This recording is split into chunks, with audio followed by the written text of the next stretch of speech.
মাসে চলে যাচ্ছে। আজকে হলো বুধবার। এই ভিডিওর ক্লিপটা হচ্ছে বুধবারের ভিডিও ক্লিপ। ও মাসিকে এই ব্লাউজটা আমি বানিয়ে দিয়েছি, ঠিক আছে। আর তারপর আমি আর ব্লগ করিনি, শাশুড়ি মা চলে গেছে। তো এই ব্লগটা হচ্ছে শুক্রবারের ব্লগ। গুড মর্নিং বন্ধুরা, SM ব্লগার চ্যানেলের নতুন আরেকটি ব্লগে তোমাদেরকে জানাই অনেক অনেক স্বাগত। তো তোমরা সঙ্গে থাকো আর সম্পূর্ণ ব্লগটা দেখতে থাকো। আশা করি আজকের ব্লগটাও তোমাদের খুব ভালো লাগবে। তো আমি সকালবেলা ঘুম থেকে উঠে এখন উঠানটা ঝাড়ু দিচ্ছি। আর আজকে খুব সুন্দর রোদ্দুর উঠেছে। ওরা এখনও ঘুমাচ্ছে, কেউ এখনো ঘুম থেকে ওঠেনি, আমি উঠে পড়েছি। তো উঠে আগে বাসি উঠানটা ঝাড় দিয়েছি, তারপরে যাব ব্রাশ করব। ব্রাশ করে এসে চাটুকু বসাবো। তো চলে আসলাম ঘরে। এসে এখন চা করব, তার জন্য দুধ নিয়ে নিচ্ছি। তো তোমরা সবাই জানো আমি দুধের মধ্যে চাটা করে থাকি। তো একটু জল মেশাবো, দুধটা অনেকটাই ঘন। তো আয়ুষ উঠেছে, উঠে দেখতে আসলো ওর জন্য কি টিফিন হচ্ছে। তাই তো আমি বললাম দুধ বসিয়েছি, যা পরে দেবো, পড়তে বস। তোমরা সবাই কেমন আছো? আশা করি যে যেখানে আছো সবাই খুব ভালো আছো, আর আমরা খুব ভালো আছি। আজকের আবহাওয়াটা খুবই ভালো সকাল সকাল, কিন্তু কখন ঝমঝমে আবার বৃষ্টি চলে আসবে তার কোনো ঠিক ঠিকানা নেই। তো ওইদিকে চাটা বসিয়ে দিলাম, দুধ চিনি আর চা পাতা দিয়ে। আর চলে আসলাম ডাইনিং রুমে। এসে একটু মুড়ি নিলাম, ওদেরকে টিফিন দেবো। বিপদনাশিনী পুজো দিয়েছি, যে দুটো কলা রয়েছে, তো দুটো কলা আর একটু চিনি দুধ দিয়ে ওদেরকে টিফিনটা দেবো। আর এদিকে চাটাও আমার ফুটে গেছে, এখন নামিয়ে নেব চাটা। কালারটা খুব সুন্দর হয়েছে না?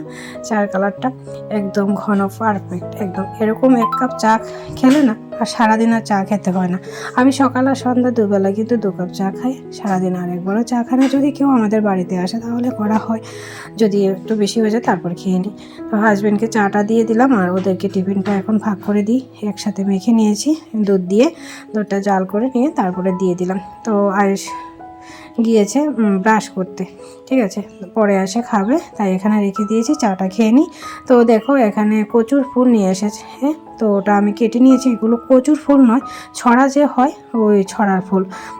জানি না গলা ধরবে কিনা। তো এখানে কলমির শাক কাটলাম, আম কেটে নিয়েছি, টক করবো, আলু আর কাঁকরোল কাটলাম, পেঁয়াজ কেটে রেখেছি, রসুন, কাঁচামরিচ আর শুকনো লঙ্কা, যা যা লাগবে সব আয়োজন করে রেখেছি। আর এখানে আছে চাল কুমড়োর পাতা, আর এখানে একটু ছানার ডাল ভিজিয়ে রেখেছি। আরও কিছুক্ষণ ভিজলে তারপরে কুকারে সিটি দিয়ে নেব। আজকে কিন্তু অনেকগুলো আইটেম রান্না হবে, কিন্তু ছোট ছোট আইটেম। কিছু আইটেম একবেলা হবে, কিছু আইটেম দুবেলা হবে, আর কিছু আইটেম 3 বেলা। ঠিক আছে, সব কিছু এখন রান্নাবান্না করে নিচ্ছি। তো আজকে ওরা স্কুলে যাবে না বলছে। আর এই তেলটুকু পুরি ভেজেছিলাম, তো রয়ে গেছিলো, কাপের মধ্যে ঢেলে রেখে দিয়েছিলাম।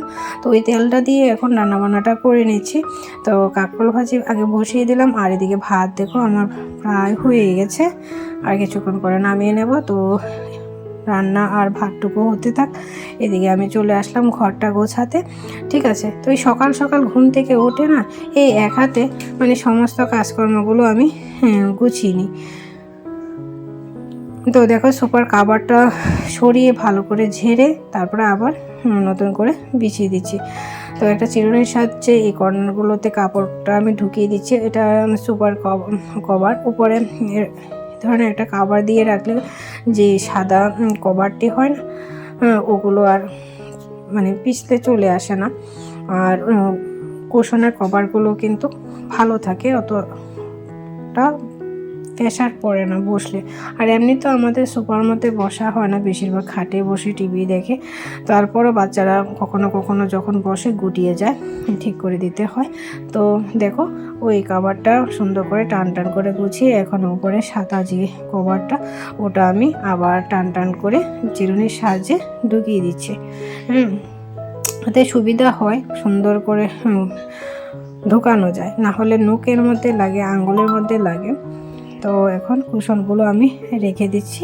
এগুলো আমার হাতে বানানো, কেনা নয়, ঠিক আছে। ছোট ছোট কাপড়ের টুকরোগুলো মানে কুচি কুচি করে কেটে তারপরে কুশনগুলো আমি বানিয়ে নিয়েছি, কারণ ব্লাউজ বানাতে প্রচুর ছোট ছোট কাপড় টুকরো পড়ে, তো ওগুলো কই ফেলবো, তাই কুশন বানিয়ে সুন্দর করে সাজিয়ে রাখলাম। তো আজকে টেবিল ক্লথটা ধুয়ে দেবো, তাই সরিয়ে আরেকটা টেবিল ক্লথ বিছিয়ে সুন্দর করে মুছে আবার গুছিয়ে রাখলাম। এখন ঘরটা ঝাড় দিয়ে নিচ্ছি, আর এদিকে ফাঁকে ফাঁকে কিন্তু আমি ভাজিগুলো মানে উল্টে দিয়ে আসছি। এগুলো আর তোমাদের সাথে শেয়ার করলাম না। তো আমার যে ড্রয়িংটা এটা মাঝে মধ্যে পড়ে যায়, যখন পার্টিশনটার মধ্যে ধাক্কা লাগে তখন ওটা উল্টে পড়ে যায়, তাই ওটাকে এখন তুলে আবার রেখে দিলাম। ঠিক আছে, তো হাজব্যান্ড আছে বাড়িতে, হাজব্যান্ড আম পাড়ছে, পরে তোমাদের সাথে শেয়ার করব। ঘরটা আমি ঝাড়ু দিয়ে নিই, সকালবেলা একবার ঝাড়ু দিয়ে নিয়েছিলাম, এখন ঘর গোছানোর পর আবার ভালো করে একবার ঝাড়ু দিয়ে নিচ্ছি। আর আমাদের ঘরটা যেহেতু উত্তরের দিকে প্রচণ্ড কিন্তু ধুল আসে, তাই বারবার ঝাড়ু দিতে হয়। তো দেখো বৃষ্টি এসেছে 2-1 ফোঁটা, তাই কাপড়গুলো তুলে নিলাম। আর আম পেড়ে নিয়েছে, আমগুলো বাদুড়ে খেয়ে নিচ্ছে, এখন সবগুলো পেড়ে নেবে, এই কয়েকটা হয়েছে। তো চলে আসলাম আবার রান্নার দিকে। তো এখানে কাঁকরোল ভাজির জন্য আমি পেঁয়াজ কাটছি, আয়ুষের জন্য আলু ভাজি হয়ে গেছে, সেগুলো আমি তুলে একটা থালার মধ্যে দেখো রেখে দিয়েছি। আর থালার নিচে যে বাটিটা, ওটার মধ্যে আমি আম সিদ্ধ করে নিয়েছি, যেটা আমি চাটনি করব। ঠিক আছে, এখন বাকি যে কাঁকরোলগুলো ছিল আলুর মধ্যে, সেগুলো দিয়ে একটু মানে 2টো পেঁয়াজ কুচিয়ে তার উপরে দিয়ে দিচ্ছি, 3-4টা কাঁচামরিচ দিয়ে দিলাম, দিয়ে কয়েকটা নাড়া দিয়ে তারপরে আমি ভাজিটা তুলে নেব। এভাবে আমার কাছে খেতে ভালো লাগে এক্সট্রা, তো ডাল ছাড়াই খাওয়া যায় এইভাবে কাঁকরোল ভাজি করলে। ঠিক আছে, সব অল্প অল্প আর আজকে সবজি হবে, তাই অনেকগুলো আইটেম। তো এখন শুকনো লঙ্কা ফোড়ন দিয়ে দিলাম, সামান্য একটু তেলের মধ্যে দিয়ে দিলাম রসুন থেতো করে, কলমির শাকগুলো দিয়ে দেবো। কলমির শাক খেতে না আমার খুব ভালো লাগে, যে কোনো মানে শাক আমার কাছে মানে খেতে খুব ভালো লাগে, তাই আমি শাক যখনই আমার ঘরে আসা নেই একটুকু কিন্তু ফেলে দিই না।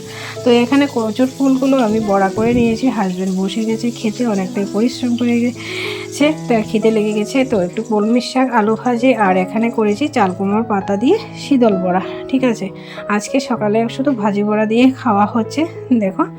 তো এখানে দেখো আছে কাঁকরোল ভাজি, আলু ভাজি, আয়ুষ আমার সাথে খাবে, তাই আলু ভাজিটা আমার থালিয়ে নিয়ে নিয়েছি। আর কচু ফুল বড়া, কলমির শাক, আর হচ্ছে শীতল বড়া। ঠিক আছে, এই দিয়ে আজকে সকালে খাবার দাবার হচ্ছে, আর ছানার ডালটা দুপুরে খাওয়া দাওয়া হবে। ঠিক আছে, তো খাওয়া দাওয়ার পরে এখন চলে আসলাম বাসনপত্র ঘষাঘষি করতে। তো কিছু ঘষাঘষি করে ধুয়ে বলের মধ্যে রেখে দিয়েছি। আর ইতিমধ্যে এখন আমার বৌদি বলল আজকে নেমন্ত্রণ আছে, আমি একদম ভুলেই গেছি যে আমার আজকে নেমন্ত্রণ আছে, ঘর মানে গৃহপ্রবেশের ঘর সঞ্চার। তো একটা রাতের বেলা আছে, একটা দুপুরবেলা আছে। তো শুধু শুধু আমি ভাতটুকু রান্না করেছি, ভাতগুলো না নষ্ট হয়ে যাবে, কারণ এই চালগুলো নষ্ট হয়ে যায়, বাজারে কেনা চাল তো, তাই। তো দেখো কতগুলো বাসন ধুয়ে নিয়েছি। তো আজকে আর দুপুর রাত্রে খাওয়া আর হবে না আমার। তো এগুলো বলের মধ্যে রেখে দেব, পরে জলটা যখন ঝরে যাবে তখন তুলে রাখবো। পা দিয়ে কিন্তু দরজাটা খুলে নিয়েছি, দেখেছো, হাতের দরকার নেই। তো 3:15 বাজে স্নান করে রেডি হয়ে আসলাম। তো স্নান দান করে এখন আসলাম নিমন্ত্রণ খেতে। আজকে হচ্ছে ঘর সঞ্চার, আয়ুষের বন্ধুর বাড়িতে এখন আসলাম। ঠিক আছে, এই বাড়িতে উজ্জ্বলদের বাড়িতে আজকে ঘর সঞ্চার, আমি আর বৌদি আসলাম। ঠিক আছে, স্নান করে আর রেস্ট করিনি, শুধু কাপড়টা পরে চলে আসলাম, তাই প্রচণ্ড আমি ঘামাচ্ছি। আর ওরা হচ্ছে হরিওমের শিষ্য, এখন যজ্ঞ করা হচ্ছে, পুজো প্রায় শেষের পথে। তো আমরা চলে আসলাম এখন খাবার খেতে, প্রসাদ থেকেও ভালো পড়ে গেছে। তো প্রথমে ফল প্রসাদ দিল, ঘরে একটা টেবিল তারা পেতে দিয়েছে, বাইরে একটা টেবিল পেতেছে। ঠিক আছে, তো ভোগের খিচুড়িটা এখন দিচ্ছে, যেটা ঠাকুরের সামনে দেওয়া হয়েছে, তাই সবাইকে অল্প অল্প করে তোর কোর্সটাও ভালো করছে। কি বলবো, তার মধ্যে আমার তো অবস্থা হয়ে যাবে নাজেহাল। যতই মানে স্বাদিষ্ট মানে সুস্বাদু খিচুড়ি হোক না কেন, খিচুড়িটা আমি বেশি খেতে পারি না। তো এখানে ফল প্রসারে খাওয়া হয়ে গেছে, এখন আমরা অপেক্ষা করছি খিচুড়ির জন্য। ঠিক আছে, তো এখন আমাদেরকে দেওয়া হচ্ছে খিচুড়ি। ঠিক আছে, বললাম কম করে দিতে, পুরো মগটাই ঢেলে দিল। তো এখানে মুড়ি আছে, রসুনি, আলু ভাজি। তো আমি একটা তেজপাতা দিয়ে খিচুড়িটা নেড়ে দিচ্ছি। এখন মাত্র খিচুড়ির ডেকটা নামানো হলো, সব কিছু গরম গরম। তার মধ্যে বসেছি ঘরে, আমার পেছনে ঝাম্মা আছে, দক্ষিণ হাওয়া আসছে, ভালোই লাগছে প্রসাদ। আমি চামচ, তেজপাতা হয়ে গেছে আমার এখন চামচ, ঠিক আছে। রেডি হয়েছি পূজার বান্ধবীর বাড়িতে আজকে, ওদেরও আজকে গড় সঞ্চার, তো ওখানে যাচ্ছি। এখন বাজে 9টা, যাবে সুমনের মা, ওদের সাথে যাব। হাজব্যান্ড তো চলে গিয়েছে ডিউটিতে, আর ঘর সঞ্চার থেকে এসে আর তোমাদের সাথে দেখা করা হয়নি, তো এখন ওদের বাড়িতে খেয়ে আসবো আজকে। আর আমাদের ঘরে খাওয়া হয়নি, দুবেলা চাল বেঁচে গেছে। তো আমি আজকের ব্লগটা এখানে রাখছি। যদি তোমাদের কিছু ভালো লাগে ভিডিওর মধ্যে তাহলে একটা লাইক কমেন্ট করে দিও। তো আজকে আমাদের টাটা, গুড নাইট। তখন তোমরা সবাই ভালো থেকো, সুস্থ থেকো, সাবধানে থেকো। দেখা হচ্ছে নতুন একটি ব্লগের সাথে। টাটা।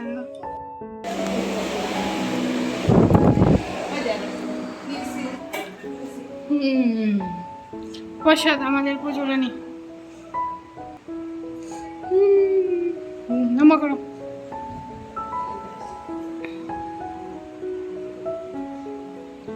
আয়েশকু দুইটা রুম